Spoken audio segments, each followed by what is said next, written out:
All right.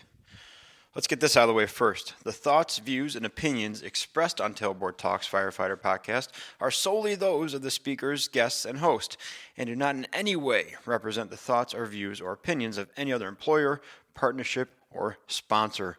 The material and information in this podcast is for general information purposes only and should be used at the listener's discretion. Here comes the intro.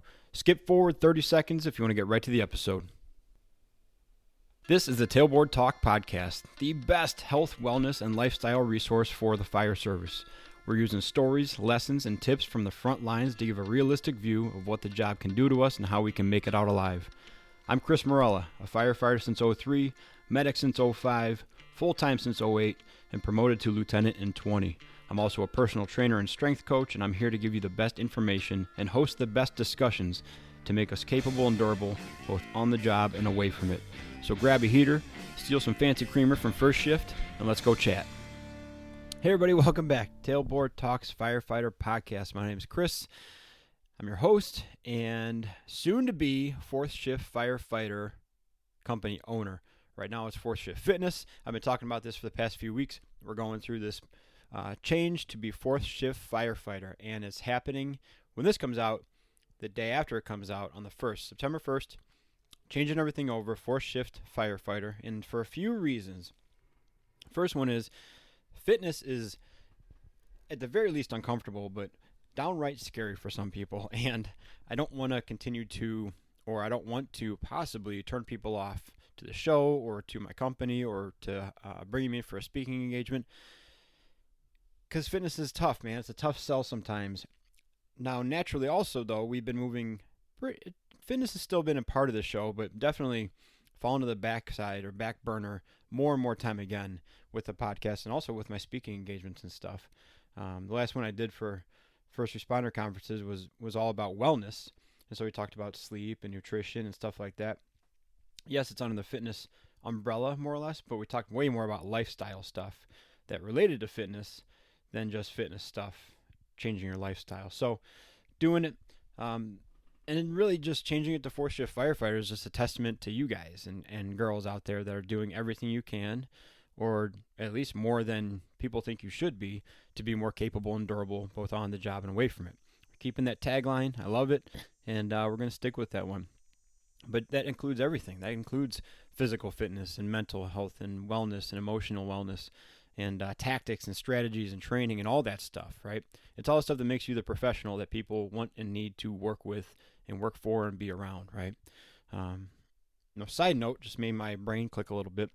Talking about being a professional, our firefighters athletes conversation came up again the other day, and the person was very passionate about it, right? And you're missing a few points, and I don't want to get into it now that deeply. First thing I'll say is one of the reasons that we're not athletes in the hardest sense of the word is because our year-to-year pay does not depend on our physical fitness level. Whereas if you look at the most extreme example, the NFL, if that person is not as physically able as the person he's competing with, he doesn't have a job. In our fire service, that is just not a thing. If that was the case, we'd have one shift worth of people and the other ones wouldn't have a job. So that's one reason. The other one is I don't care if you're an athlete or not necessarily. So this conversation goes on and on. I'm really kind of only interested in that part of it. I'm only interested in a little bit of part of it because really I don't care if I work with an athlete or not. I'd much rather work with a well-rounded professional than someone that considers themselves an athlete first. Okay, I want someone that has done the work to make themselves well-rounded and a good professional than someone who says I'm an athlete as their main point of their pedigree. Okay, so that's again a bigger conversation, a longer topic. I was talking to Vanessa Frost again about that, and that idea comes from Nate Palin and the Mops and Mo's guys. That I think that was an early on episode of their podcast, and they came back to like, why are we focusing so much of people who are athletes or not? Why wouldn't you just want to work with a professional? And a professional understands that having athleticism and physical fitness is a part of being a professional. I want that person, not the person who's just like, I'm an athlete first and foremost, right? So anyways, some stickers are here. The new stickers are in. Fourth Shift Firefighter. If you're watching on YouTube right now, you get to see these things. Fourth Shift Firefighter. We have a square one for the Tailboard Talks Firefighter podcast. and then a Circle 1 replacing the Force Shift Fitness 1. So those will be in the store starting by the time this comes out, pretty much a couple bucks a piece. Pick them up. Let's get into today's topic. We're talking about what happens when you go to work and, man, you just cannot get into it. And this happened to me the other day. I went on the bike ride in Michigan. We drove there, did the bike ride, drove back. Day 1, day 2, day 3. And day 4, I went back to shift. And I think mine was a mixture of physical tiredness and also just mental fatigue after bringing the RV 6 hours, doing a tough bike ride the next day, RV home for 6 hours the next day, right back to the kids and Katie, and then the next morning going to work. I think I was just ready for a little bit of chill time. And the calls, man, they just started stacking up. We started running about 8 o'clock, had a little break, and then from 10 to 2:30, I think we had three calls and a sign off or something like that. So we ate lunch at around 2:30 or 3, and because we just jumped right into it, I just couldn't get in a groove, man. And then there was this feeling too, like every call we got, because I was tired, every call we got was that feeling like, when you are at home and you're comfy, and maybe it's winter and it's cold outside and you're in a nice, cozy, cuddly bed, and then you wake up with extreme bladder pain, like 90 minutes before your alarm's going to go off, and you're like, do I have to get up? Like, please don't make me get up right now. I don't want to get up. That's how, like every call felt like that. And then any like chore or task around the station felt like that. Like, do I have to? Like, come on. And, or like when you're trying to leave the house and you have your arm full of stuff and you're like, I forgot my coffee. So you run back in and get your coffee and you're like, I forgot my something. You'll go back in and get it. And then while you're in there, you put your keys down and then you come back out. And like the third or fourth time, you're like, no, I don't know where my keys are. Come on. Like, it's just a hassle. It's just in the way of something, not specifically, but specifically. So I think mine was a lot to do with just being tired and mentally fatigued. Sometimes when you go to work, though, there's no real good reason. Like, your crew's cool, your assignment's good, your station's fine, calls aren't, you're like running like mad, but for some reason you just can't get into it. And those things happen. Like, I think nobody likes that feeling, but it definitely happens, man. And it's tough because at that point you almost like get frustrated with yourself or think you should be better or doing better, or you try to figure out why it's happening. You can't think of a clear reason, so that's just annoying, right? But it happens.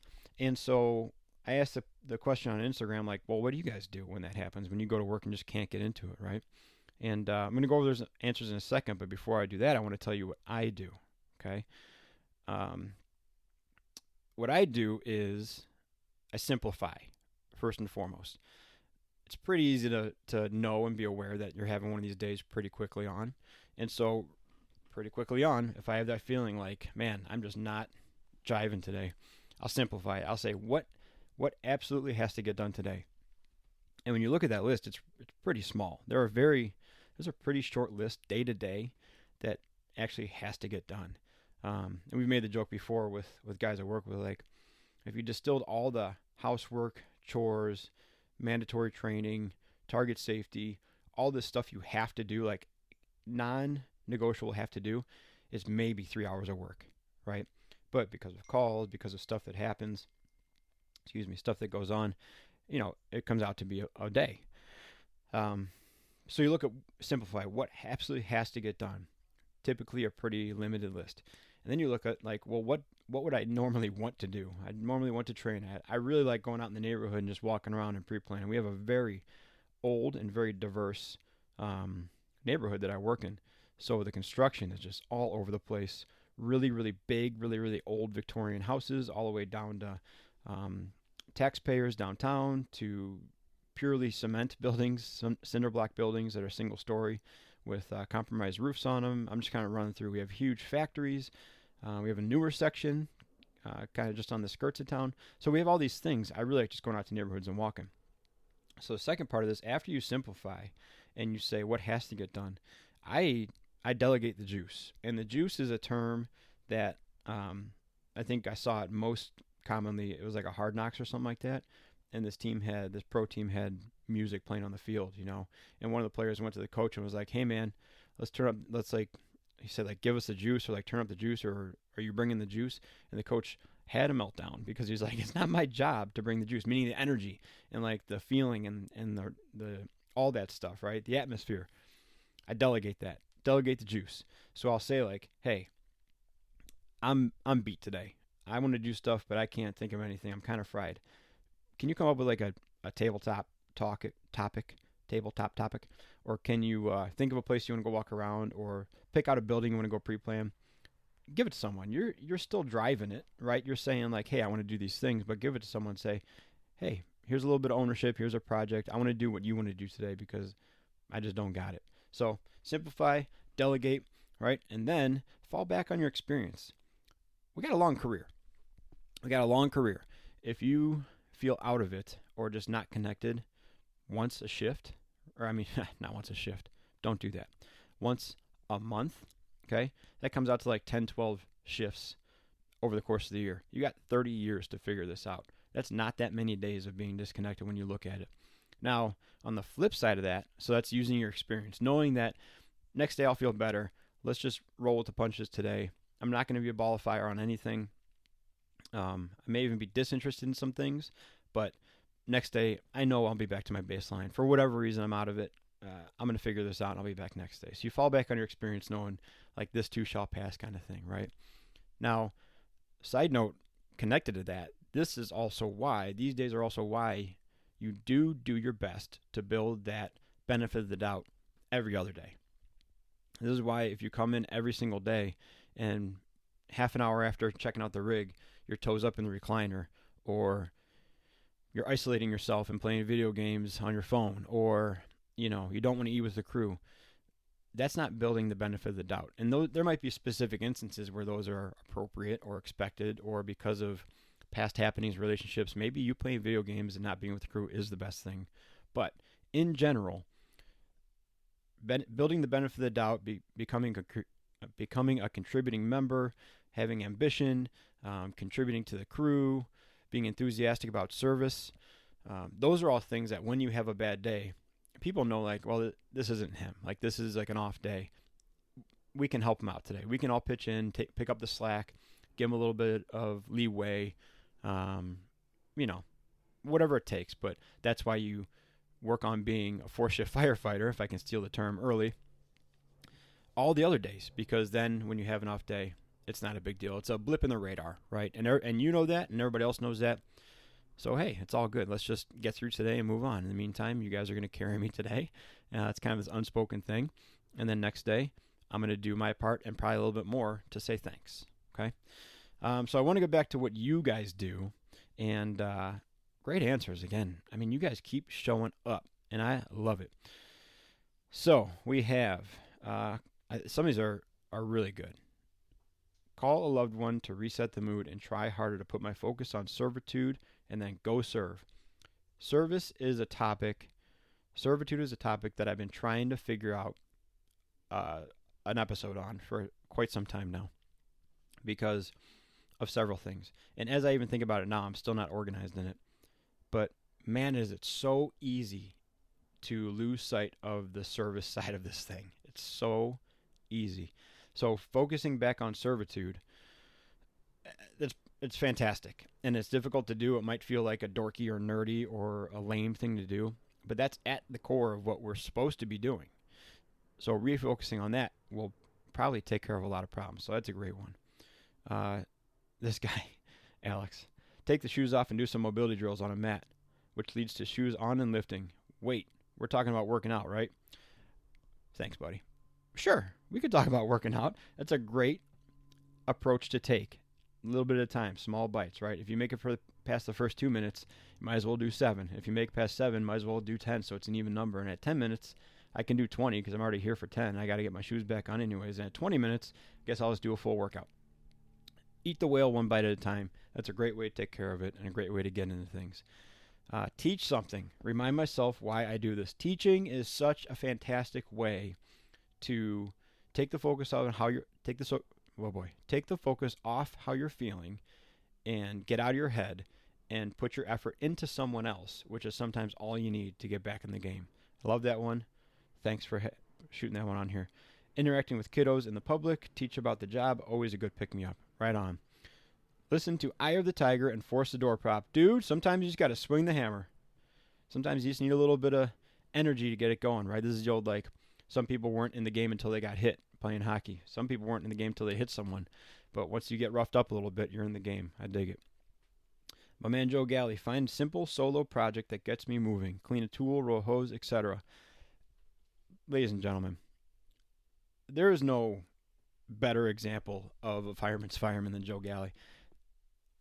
To say that you're going to go roll hose as a 21-year-on guy, right, when there's probably no hose to roll, let's be honest. Clean a tool. Do some small task that's at the foundation of your servitude to get refocused again. I mean, it's a perfect answer, but it's tough. It's tough when all you want is a break and all you want is to sit down, do nothing, and all you want is just a minute to think or just zone out. The last thing you typically want to do is get off your dead ass and go do something, right? But doing it, man, getting out and just doing something to get out of your head is so powerful. Get a workout in, of course. Cold plunge, that guy's nuts. And then here's a really good one. I try to communicate to my lieutenant that it's an off day and nothing towards them. I've done that before. I've done that with the engine crew when I'm on the ambulance and having a tough stretch. And I said, like, listen, guys, today I'm just making it through. I'm pretty beat. I might be frustrated about something. I just don't got it. Next day when I'm on the engine, it's game time. But today, I just got to make it through. And again, back to building the benefit of the doubt. They know that I'm not coming in every single shift saying it's something else, it's this, it's that. Today's a bad day again. We're not playing that game. Okay, if you're playing that game, or if that's the case, then we got more conversations and more difficult conversations to have, because that is not an acceptable baseline. Not even from a performance and a accountability standpoint, but you as a human standpoint, I don't want you to have that baseline. So if that's the case, it's my obligation as an officer, and it should be the obligation of the crew as your peers and people who depend on you to figure out what is going on and what if little thing we can do to help you out with it, because that baseline is not one that I want someone to have. It's not one I want to have. And so if that's what you have, I want to help you not have it. Okay? Yeah, but yeah, being honest, right? Being honest, saying, yeah, I don't know what it is. I'm just off today. That's a good move to make. It's a good move to make. Everybody knows then, and nobody's wondering what's wrong with this person. They haven't talked to me all day, or why aren't they cleaning the toilets yet, or what I got to do this guy's paperwork too. It's okay if you feel like you got to put it out there. I get it. So great answers. I had a couple more in the DMs that kind of went along with those. So thank you again, guys. Thank you so much for answering my questions, contributing, sharing the episodes, talking to me, sending me messages, buying stickers, showing interest, hooking me up with conferences and people I should talk to and call and email. It's just so cool. And thank you so much for taking interest in Force Shift and helping me through and helping me build this thing. And starting in 2 days, building the Force Shift Firefighter. I'm really excited for that and to see what can come of it. So let's cut it off there. Thank you so much. If you're feeling froggy, you can go donate. I'm going to start fundraising soon for specifically that camera I put up last week on social media, the Sony ZF-1, I think, or ZV-1F. So, thanks again. I'll talk to you guys soon. Let's all keep working towards being more capable and durable, both on shift and away from it, and be a Force Shift firefighter.